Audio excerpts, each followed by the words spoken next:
நேயர்களுக்கு அன்பு வணக்கங்கள். ரோபோலிக்ஸ் நிகழ்ச்சிக்கு உங்களை வரவேற்பது விக்ரம் ரவிசங்கர் மற்றும் தகவல்களின் நாயகன் ரோபோ. வழக்கம் போல வெளிவராத செய்திகளும் வெளிவந்த செய்திகளுடைய சுவாரஸ்யமான பின்னணி தகவல்களும் நிறைய நமக்காக காத்திருக்கு. அதையெல்லாம் தெரிஞ்சுக்க நிகழ்ச்சிக்குள் செல்லலாம். வணக்கம் ரோபோ. வணக்கம் விக்ரம்.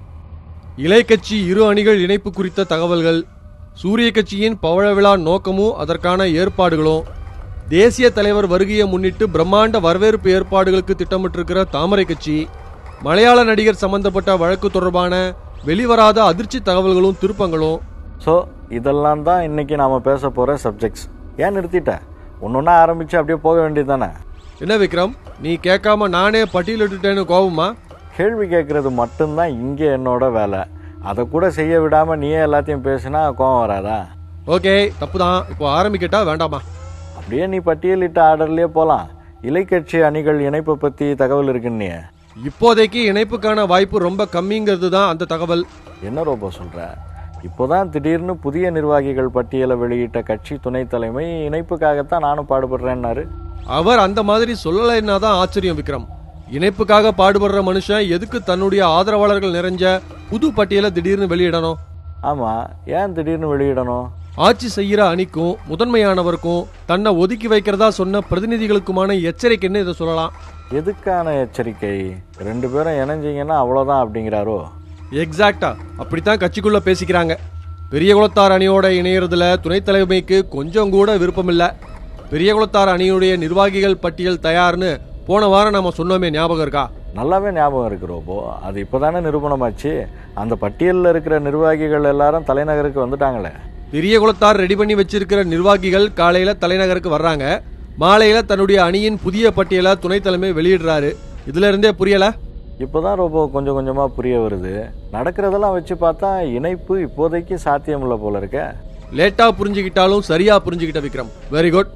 புதிய பட்டியல் பெரிய குளத்தாருக்கான செக்குன்னு வச்சுக்கிட்டா, பட்டியல் வெளியிட்டு பேட்டி கொடுத்தவர் சில அமைச்சர்கள் தன்னோட தொலைபேசி தொடர்புல இருக்காங்கன்னு சொன்னது முதன்மையானவருக்கு வச்ச செக்குன்னு சொல்லலாம். அப்போ அரசனை நம்பி புருஷனை கைவிட்ட கதைன்னு பழமொழி சொன்னாரு. அதுக்கு என்ன அர்த்தம்? அரசன்னு தாமரை கட்சியை சொன்னாருன்னு எடுத்துக்கலாமா? நிச்சயமா விக்ரம். அந்த பழமொழியை வச்சு பார்த்தா தாமரை கட்சி சப்போர்ட் தேவையில்லைன்னு முடிவு செஞ்சு களத்துல இறங்கிட்டாருன்னு சொல்லலாம். குடியரசுத் தலைவர் தேர்தல் முடிஞ்சிட்டதால இனி தாமரை சப்போர்ட்டுக்கு சான்ஸ் இல்லைன்னு நினைச்சு கூட அந்த முடிவுக்கு வந்திருக்கலாம்ல. அவர் மட்டுமில்ல, எல்லா தரப்புலையும் அந்த முடிவுக்கு வந்துட்டாங்கன்னு சொல்லலாம். பலசாலிக்கு தான் தாமரை ஆதரவு கிடைக்கும்னு தெரிஞ்சு போச்சு. அதனால ஆளாளுக்கு அவங்க பலத்தை நிரூபிக்கிற முயற்சியில இறங்கியிருக்காங்க. தலை சுத்துது ரோபோ.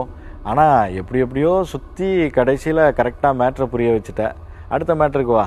சூரிய கட்சி பவள விழா தானே? அதேதான் விக்ரம். ஏற்கனவே அந்த கட்சி தலைவருக்கு விழா எடுத்தப்போ நடந்தது ஞாபகம் இருக்கா? தேசிய தலைவர்கள்லாம் வந்து வாழ்த்து தெரிவிச்சாங்களே. நீ கூட இது கூட்டணி பலத்தை காண்பிக்கிறதுக்கான ஏற்பாடுன்னு சிலர் பேசிக்கிறதா சொன்னிய ரோபோ. அது மட்டுமல்ல விக்ரம், விழாவை செயல் தலைவர் தலைமையில நடத்தினது அந்த கட்சிக்கு அடுத்து எல்லாமே அவர்தான்றதை காட்டுறதுக்காக தான் பேசிக்கிட்டாங்க.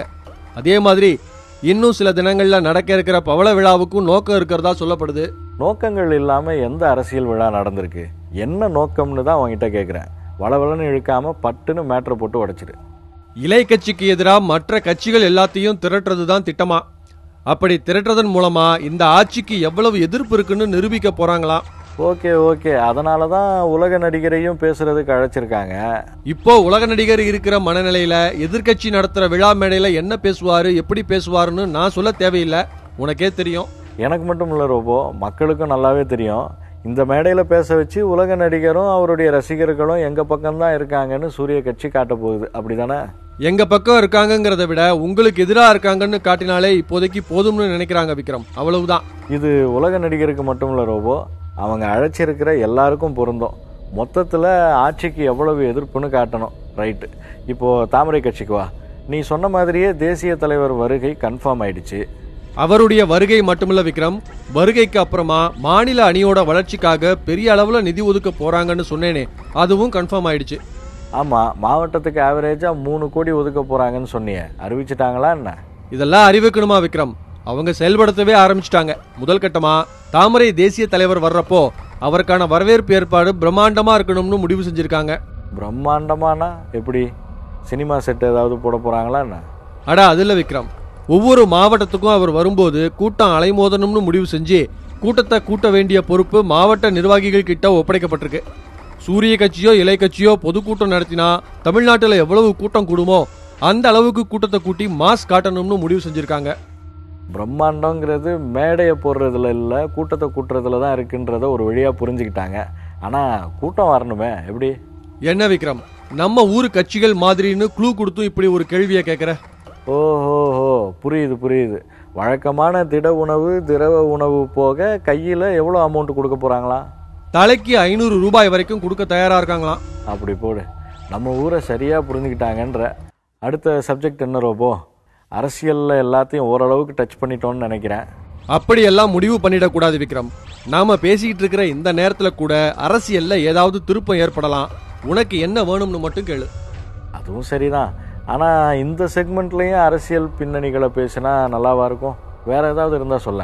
வனத்துறைக்கும் மாவட்ட நிர்வாகத்துக்கும் இடையில நீடிக்கிற மோதல்ல பொதுமக்கள் மாட்டிக்கிட்டு முழிக்கிறாங்க. இந்த தகவல் இன்ட்ரெஸ்டிங்கா இருக்குன்னு நினைக்கிறேன். மேட்ரு இன்ட்ரெஸ்டிங்காக இருக்கிற மாதிரி தான் தோணுது.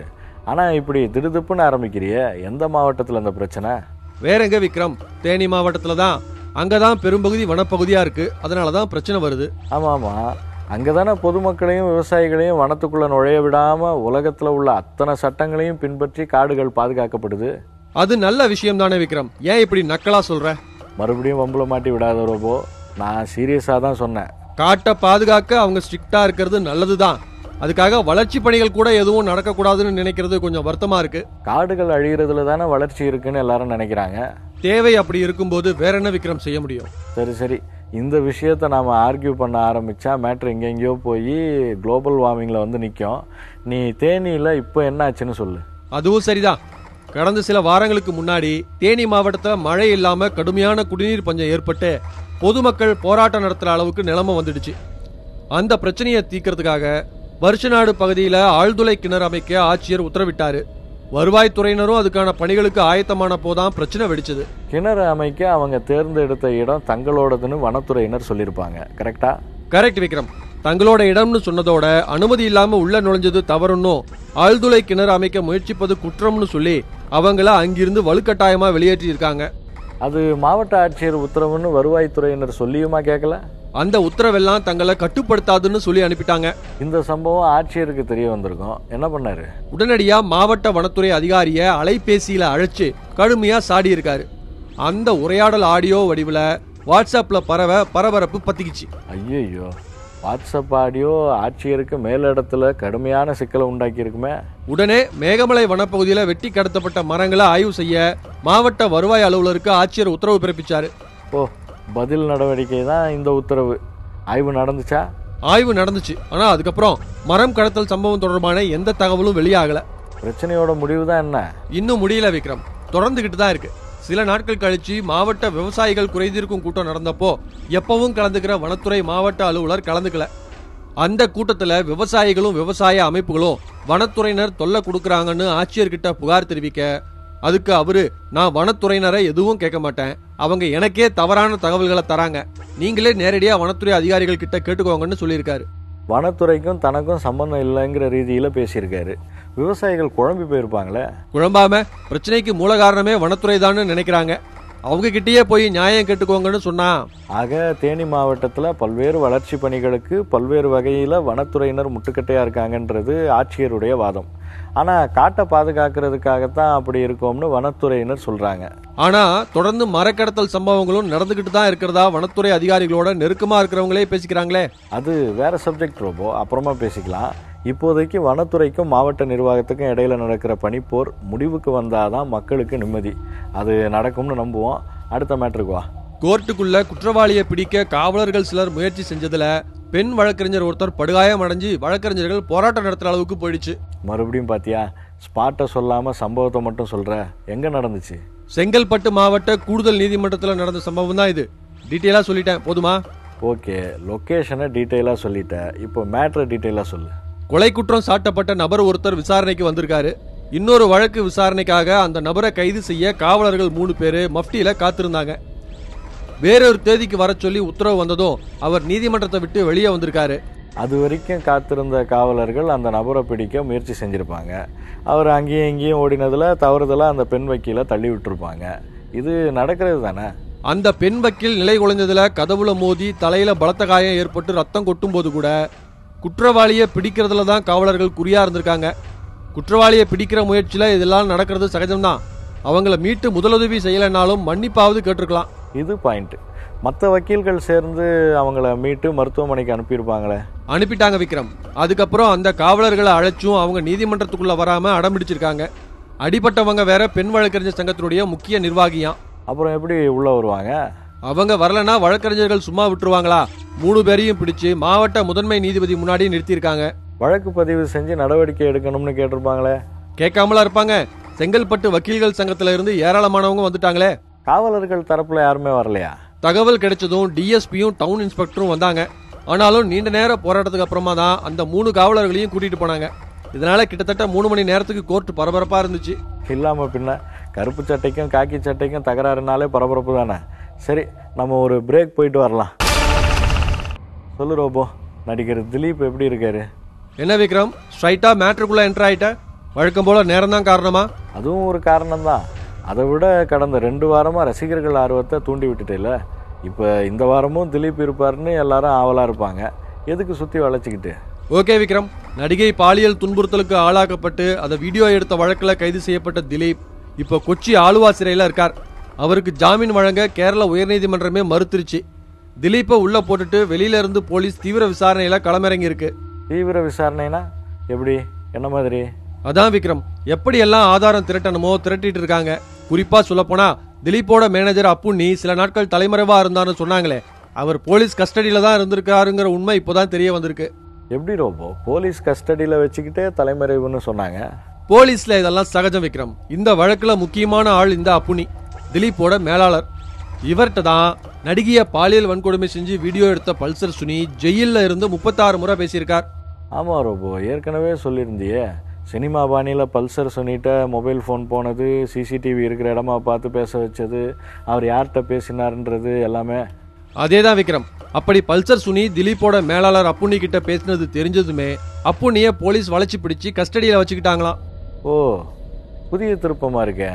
அப்புண்ணி தலைமறைவு விரைவில் விசாரிப்போம்னு போலீஸ் சொல்லிட்டு இருக்க, விசாரணைக்கு அழைக்கப்பட்டவங்க எல்லாம் திலீப்போட மூளையா செயல்பட்ட அப்புண்ணி தலைமறைவு தானேன்னு இந்த வழக்குல எங்களுக்கு சம்பந்தம் இல்லைன்னு சொல்ல, நீ சொல்றத பார்த்தா அப்புண்ணிய கஸ்டடியில வச்சுக்கிட்டு தான் திலீப் அரெஸ்ட் நடந்திருக்கும் போல. கலக்கிற விக்ரம், வர வர இன்வெஸ்டிகேஷன் ஜேர்னலிசத்துல கூட பின்றியே. அதேதான் விக்ரம், அப்புண்ணிய வச்சுக்கிட்டு தான் போலீஸ் திலீப்பை கைது பண்ணியிருக்காங்க. நான் தெரியாம தான் கேட்குறேன். இந்த வழக்குல நடிகர் திலீப் 13வது குற்றவாளி. அவர் மேல கூட்டு சதி வழக்கு தான் போட்டிருக்காங்க. உடனே கைது பண்ண ஆதாரம் வேணும்ல. எந்த ஆதாரத்தை வச்சு கைது பண்ணாங்க?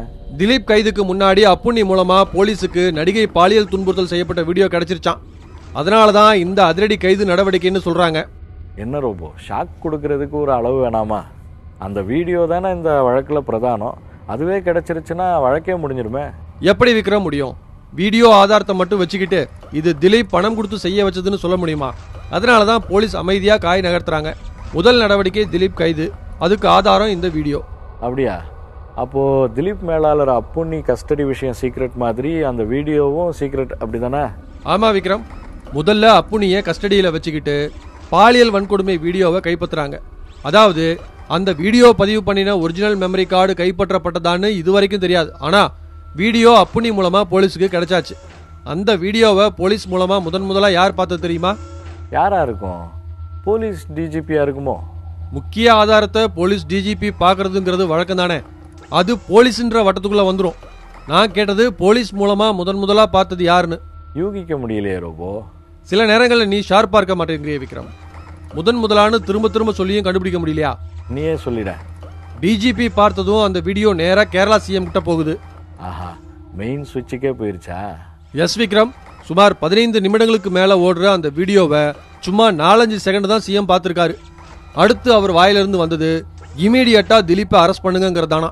மனுஷன் படு டென்ஷன் ஆயிட்டாராம். டென்ஷன் ஆகாம அது என்ன சாதாரண வீடியோவா? பாலியல் வன்கொடுமையில? ஆமா விக்ரம், மறு நிமிஷம் கேரளா போலீஸ் அலர்ட். உடனே திலீப் 13 மணி நேரம் விசாரணை முடிஞ்சதும் அரெஸ்ட். திலீப் திக்குமுக்காடி போயிருப்பார்ல?